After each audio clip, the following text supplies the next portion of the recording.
Il est 19h, Yarana, merci d'être au rendez-vous. Voici les titres de l'actualité. Fierté et émotion ce matin à Teahup'o. Les 3 drapeaux des Jeux Olympiques ont voyagé 16 000 km pour être plantés en face de la vague mythique de Hawaii. Nos surfeurs ont fait le déplacement. Le 11 novembre marque la fin d'un des conflits les plus meurtriers du XXe siècle naissant. Pour que l'histoire ne soit pas oubliée, elle est toujours enseignée 100 ans et des poussières plus tard. Plus de 10 millions de francs pacifiques pour participer au Congrès des maires, une dépense utile pour rechercher des solutions viables, disent les premiers magistrats. Dans ce journal aussi, les derniers entraînements de l'AS Vénus pour la Coupe de France. Les joueurs de Mahina bravent le froid pour ne pas renouveler le même scénario qu'il y a 2 ans. Et puis nous irons dans les montagnes d'Aroué. Ceci pourrait être votre futur parcours de randonnée.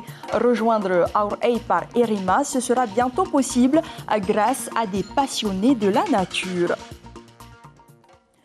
La délégation Paris 2024 poursuit sa mission à Tahiti.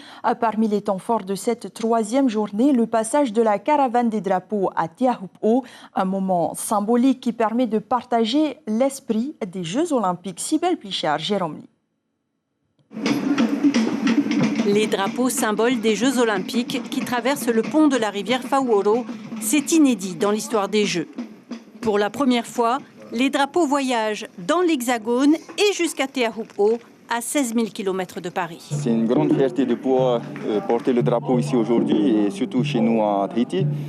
Et ça marque vraiment le début des Jeux Olympiques et le fait d'amener les meilleurs surfeurs dans le monde, surfer encore cette vague mythique, pour moi c'est magique. C'est vrai que c'est un moment assez incroyable.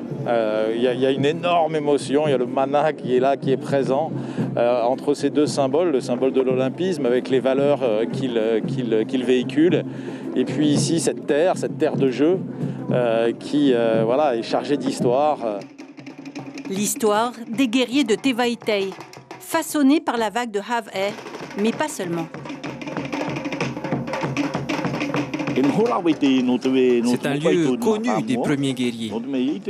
C'est là que résidait Oromaito. Il y a son marais là-bas, il y a son domaine, sa montagne, sa pointe, sa passe et sa vallée. C'est certain, son mana est véritablement ancré ici. Après Tokyo en juillet, c'est seulement la 2e fois que le surf est représenté aux Jeux Olympiques. Pour l'élite de la discipline, les ultramarins ont une carte à jouer. Les Jeux Olympiques sont le plus grand événement sportif au monde. J'y ai participé l'année dernière et je peux vous dire que c'est énorme, c'est plus que ce qu'on peut imaginer. Le but, c'est de ramener beaucoup de médailles pour ces Jeux Olympiques 2024 et je pense qu'on a largement le talent pour le faire. Teahup'o, terre de Jeux 2024, le pari était osé. Mais les drapeaux sont désormais plantés dans le sable de la pointe Wharemahora pour que l'esprit des Jeux profite à la France et ses outre-mer.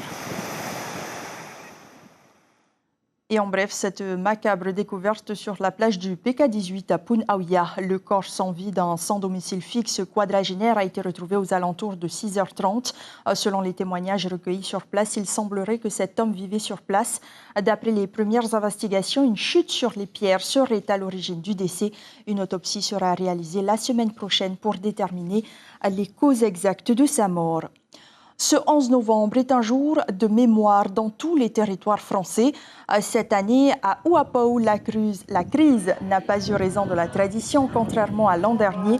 Élus municipaux, pompiers, gendarmes et cadets de la sécurité civile se sont retrouvés sur le parvis de la mairie pour la cérémonie de commémoration avec une grande solennité. Ar'ayatia aussi, la sénatrice Lana Tetouanoui s'est recueillie devant le monument aux morts avec d'autres représentants de l'État, du pays et des communes. Et enfin, à Ho, l'hymne polynésien a été entonné après avoir observé une minute de silence pour rendre hommage à ceux tombés dans la Première Guerre mondiale. C'était il y a 103 ans. Et parce que la transmission de la mémoire est l'une des missions de l'école, l'histoire de la Grande Guerre y est enseignée. Des collégiens participent même très activement à cette célébration de la victoire et de la paix, à l'image de ces 8 élèves scolarisés en 3e option défense et citoyenneté au collège de Taoné, qu'ont rencontré David Chong et Hubert Liao. Aller de l'avant tout en sachant regarder en arrière. Cette classe de 3e s'est préparée pour participer au défilé du 11 novembre. Les dernières répétitions se sont faites la veille au collège du Ta'aoné, mais la date reste encore floue pour certains. C'est quoi l'armistice? C'est les soldats qui se regroupent tous. C'est une cérémonie, comme ça. On célèbre l'armistice. Tu sais ce que c'est l'armistice?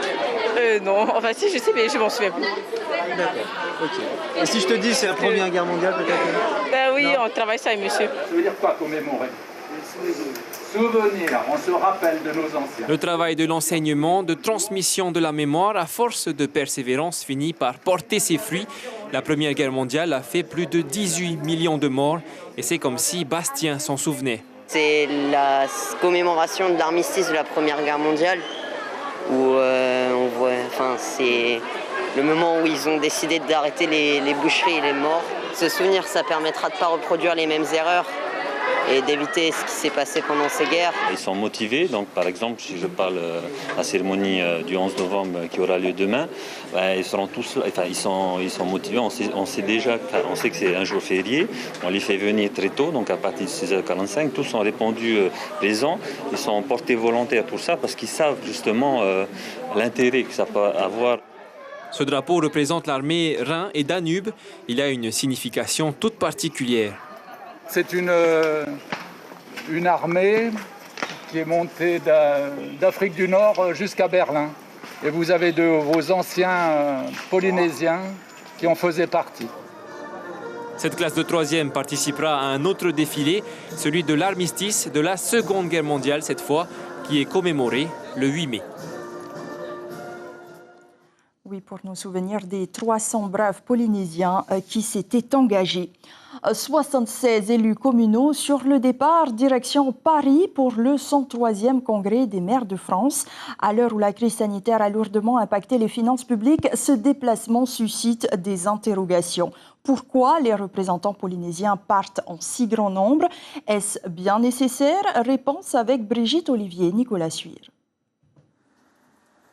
Combien peut coûter le déplacement de 76 élus municipaux à Paris durant 10 jours? Au bas mot, selon les frais de mission calculés au plus juste, un peu plus de 10 millions, auxquels il faut ajouter le prix des billets d'avion, mais certains sont pris en charge par le SPC. Le chiffre de la facture finale restera donc inconnu. À Punaouia, ce sont 9 personnes qui partent pour le congrès des maires. Pour Simplicio Lissan, l'envoi d'une telle délégation est justifié. Ça nous permet d'aborder des thématiques et d'échanger les expériences des uns et des autres, mais dans le cadre de l'AMS, de définir des actions phares pour améliorer le quotidien de la vie des collectivités. Mais d'autres délégations sont plus modestes. Le maire de Rikitea au Gambier part seul. Nous sommes tous tombés d'accord que cette année, nous n'allons pas faire envoyer une équipe municipale pour des raisons d'économie. À Hao, au Tuamotu, Isolte Butcher sera accompagnée de 2 élus municipaux, pas de trop selon elle, pour chercher des solutions à un problème récurrent. Pendant 6 mois, nous n'avons pas eu d'eau. Mais en tant que Tarana, c'est mon plus gros souci parce que ma population a besoin d'eau. Il faut qu'on trouve une solution. Peut-être que là-bas, en voyant les autres mers, les autres îles, comment ils le font, quoi. Et au-delà de leurs problèmes particuliers, les maires des communes françaises vont consacrer une bonne partie de leur rencontre à évoquer la crise Covid. Comme l'explique Simplicio Lissan, depuis mars 2020, les maires ont dû faire face à de grands défis en tant qu'élus de proximité et assumer des dépenses imprévues. La population s'est retrouvée en difficulté, par exemple, et les communes ont dû prendre à leur charge des actions sociales du type aide alimentaire de proximité. Un Tavanant ne peut pas laisser sa population dans de telles situations. Pareil au Gambier, où le conseil municipal a aidé environ 250 familles avec l'arrêt de la production de perles. Par cette occasion, nous avons débloqué une somme de 5 millions pour aider toutes les familles qui ont perdu leur emploi dans les fermes aquacoles. Échange d'expériences vécues en perspective donc, mais ceci n'explique pas pourquoi et comment 48 communes polynésiennes, dans le contexte actuel, constituent une délégation de 76 élus pour assister au Congrès des maires de France. Le congrès des maires et des présidents d'intercommunalités de France se tiendra du 16 au 18 novembre. La journée du 15 novembre sera dédiée aux ultramarins. Emmanuel Macron se rendra à la séance de clôture. La veille, le chef de l'État recevra les élus à l'Élysée comme en 2018. Toujours dans l'Hexagone, la députée Maïna Sage fait le bilan de la COP26. Elle se termine dans 24 heures à Glasgow, en Écosse. Selon les sentiments dominants sur place, les pays du monde semblent encore trop frileux face au changement climatique. La parlementaire polynésienne, elle, a relevé des signes plutôt encourageants quant à la protection de la planète. Maïna Sage répond à Corinne Tehitia. J'ai eu l'occasion là-bas de discuter avec le groupe notamment des Caraïbes. C'est vrai qu'ils ont vraiment durci le ton en partenariat avec le Pacifique pour demander d'accélérer l'atténuation, d'accélérer les budgets d'adaptation et avec une volonté même demain d'appeler à la responsabilité. Aujourd'hui, on parle beaucoup de solidarité nord-sud. Or, les îles sont en train de pointer le fait qu'on n'est plus dans la solidarité, là, on est dans la redevabilité, la responsabilité des pays pollueurs envers ceux qui sont déjà les plus touchés et les îles qui n'ont pas beaucoup d'espace sur ces îles pour pouvoir peut-être reconstruire ailleurs. Et donc, ça a été quand même un message très fort qui a été porté par tous les peuples insulaires pendant cette COP. Et dans une lettre ouverte adressée ce jeudi, plus de 200 climatologues appellent les dirigeants du monde entier à agir contre le réchauffement climatique à un moment qualifié d'historique pour l'avenir de l'humanité. Et le référendum sur l'indépendance en Nouvelle-Calédonie aura lieu comme prévu le 12 décembre, malgré la décision des indépendantistes de ne pas y participer à cause des impacts de l'épidémie de Covid. C'est ce qu'a annoncé aujourd'hui le haut-commissaire de la République du Caillou. Patrice Faure met en avant la situation sanitaire qui s'est nettement améliorée. Porte-parole du FLNKS, Daniel Goa a de son côté confirmé que la coalition indépendantiste et tous les nationalistes dans leur ensemble n'iraient pas aux urnes, en appelant les militants à rester chez eux le jour du vote, tout en n'excluant pas des débordements du fait de jeunes sensibles à la cause indépendantiste. Retour en Polynésie, la place Toata ou la promesse du bonheur, de l'âme en paix, du corps en harmonie et d'ondes positives, c'est le salon de la beauté et du bien-être. Il fait son grand retour après 3 ans d'absence. Une centaine de professionnels du secteur vous attendent pour vous faire découvrir leurs pépites, leurs produits, leurs techniques. Des démonstrations aussi sont programmées tous les jours. Olivier Deveau de Marigny, l'organisateur, nous en dit plus au micro de Nicolas Suy. On a toute une partie qui touche au bien-être, donc ça va être les massages, tout ce qui touche à la peau, les soins, les maquillages. Et puis on a la beauté, donc on a beaucoup de bijoux, les vêtements, la vannerie, des huiles essentielles. Et le salon se tient jusqu'à dimanche. Le pays ne veut pas de Jackson, le perroquet domestique, sur le sol polynésien. Le tribunal administratif ne voyait pourtant pas d'objection à son arrivée en septembre dernier.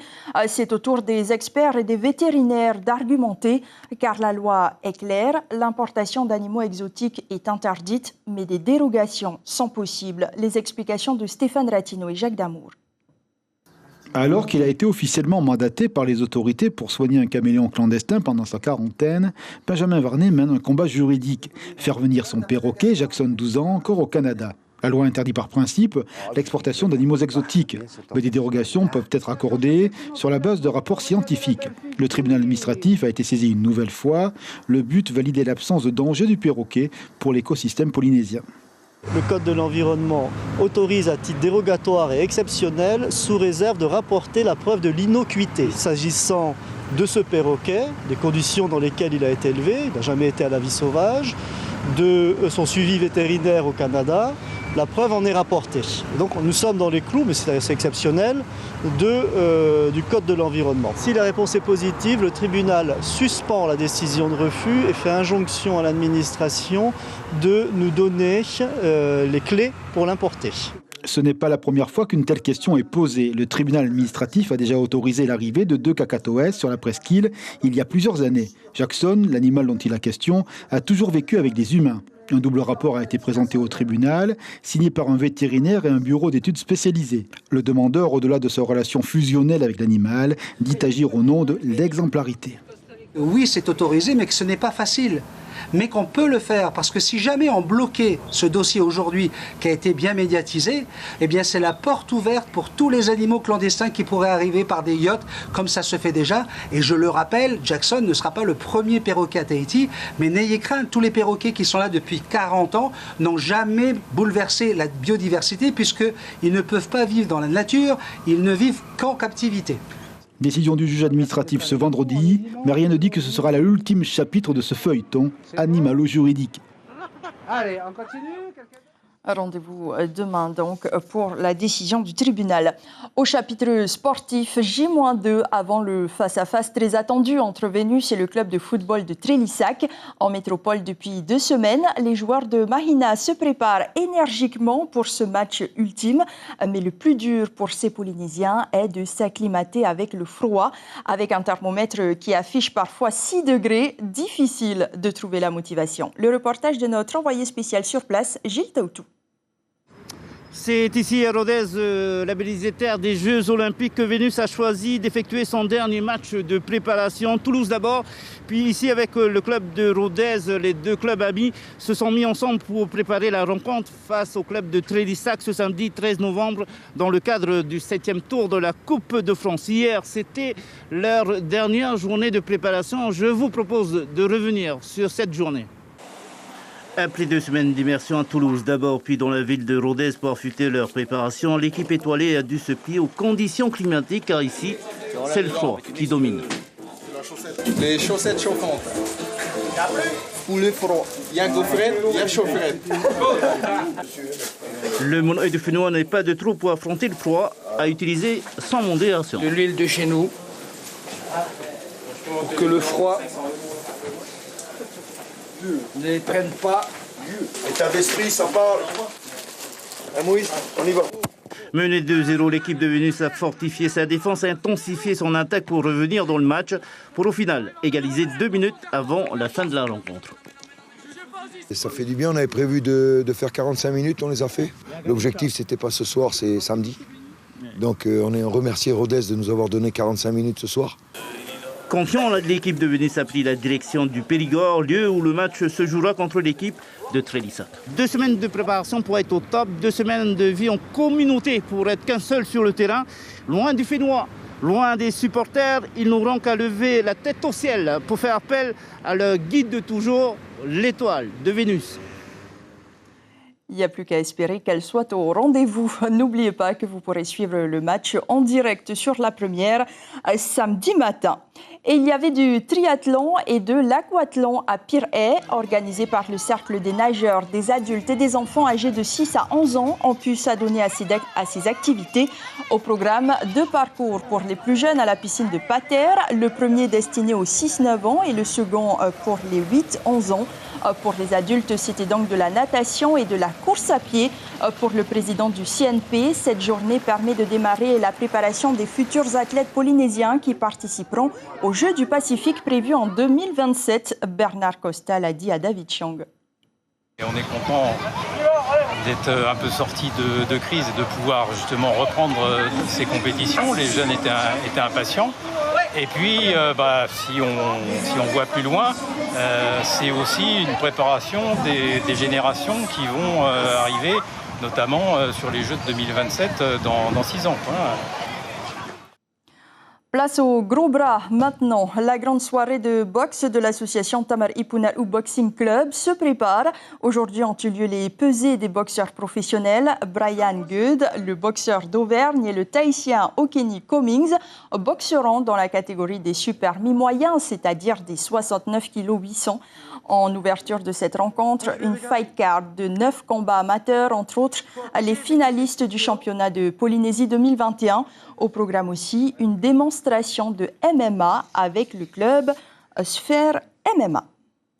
Enfin, une balade en montagne pour clore cette édition. Nous allons prendre l'air sur les hauteurs de Aroué, un sentier reliant la montagne d'Erima au refuge du mont Aurey. C'est le pari fou que s'est lancé un groupe de copains surnommé la Bande à Francis. Un travail titanesque car le mont est un véritable champ de hanoué, une fougère à la tige très coriace. Kaline Yenard et Hubert Liao ont testé cette randonnée pour vous regarder.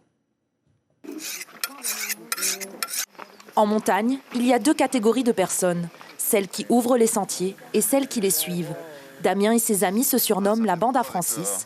Avec de simples outils, ils ont tracé un chemin de 6 km parmi ces champs de fougères, les hanouhés. Karl leur a donné l'accès à sa propriété. L'ascension démarre par 4 bosses pour révéler ce lieu sacré, un marais. Là, on est principalement sur le terrain de Karl, donc c'est lui qui a procédé au nettoyage. Ici, c'est sa zone à lui. Nous, on ne l'a pas aidé. Notre travail à nous, ça a été plutôt nettoyer ce qui arrive après pour mener jusqu'à la oreille. Pour rejoindre les sommets, il faut choisir entre sillonner des crêtes ou emprunter le vallon. L'équipe se divise. Damien et Alain passent par la forêt. La fraîcheur procurée par les arbres est agréable, mais le prix à payer, ce sont les 10 mètres de falaise à grimper. Et c'est la découverte de l'objectif du jour à atteindre. Notre objectif, c'est le Tuatei qui est en haut. Et là, on voit bien le chemin. On va descendre jusqu'ici, monter sur la bosse qui est en face de nous et arriver au toboggan qui est juste là-bas. Ce qu'on appelle affectueusement toboggan, c'est on voit bien le chemin tracé dans la pente. Et pour nous, aujourd'hui, on va s'arrêter là. Le mont Tuatei culmine à 1276 mètres. Il se mérite car le chemin d'accès est étroit. Les crêtes font parfois moins de 50 cm de large. La nature offre ses trésors, des espèces de plantes de montagne endémiques, comme ces fougères arborescentes. Et les nuages dévoilent le spectacle. C'est le fond de la vallée de Nahuatl, donc voilà, on domine un peu cette vallée. Et on a la chance un peu aujourd'hui qu'il y ait les cascades qui coulent. En général, il n'y a pas. Donc. La piste révèle d'autres secrets. Apparemment, elle aurait servi il y a fort longtemps. Pas de date précise, mais un nom. Te Arao Te Tupuna, le chemin de nos ancêtres. Le seul indice, ce sont ces outils. Là, on en voit tout le long. Et bon, on sait que c'est pas arrivé naturellement parce qu'ils sont bien alignés. Et tout le long, un peu plus bas aussi, on a. Donc voilà, c'était le système de balisage de nos ancêtres. On dépasse les 1000 mètres d'altitude et il ne reste qu'environ 30 minutes pour atteindre le sommet tant convoité. Alors là, on est au pied du mont Tuatei. Il nous tend les bras, il est juste là, mais on ne va pas pouvoir le rejoindre parce qu'il pleut et que ça glisse et que c'est trop dangereux. Donc on va redescendre. C'est parti pour 3 heures de descente. La Bande à Francis retournera terminer son travail herculéen au rythme d'1 heure pour défricher 100 mètres. Il leur reste environ 1 km de sentier à tracer avant de pouvoir relier les hauteurs de Erima au refuge du mont Aurey. C'est ainsi que s'achève cette édition. L'information principale de ce jeudi concerne les drapeaux olympiques qui ont été remis officiellement à Te Ahupu'o après avoir voyagé 16 000 km. Ils ont été plantés en face de la vague mythique de Hawaï. Demain matin, nous parlerons santé dans votre émission L'invité café. Le docteur Mathilde Melin, directrice adjointe à la direction de la santé, évoquera avec Ibrahim Ahmed Aziz la journée mondiale du diabète prévue dimanche. Ce sera à 7h10. Les titres de vos journaux. Demain, Tahiti Info s'intéresse à cette grève générale imminente. Pas de dépêche de Tahiti pour l'instant. Après ce journal, place aux histoires formidables des familles polynésiennes avec Pa'awaura, avant que l'expert criminologue Lincoln vous embarque dans ses aventures à la recherche du Bone Collector. Merci de rester fidèle à votre chaîne publique. Demain et tout au long du week-end, vous aurez le plaisir de retrouver Marouki Duri. Je vous souhaite un très bon week-end. Prenez soin de vous et à lundi. On se quitte sur ces très belles images de nature capturées sur les hauteurs de Aroué.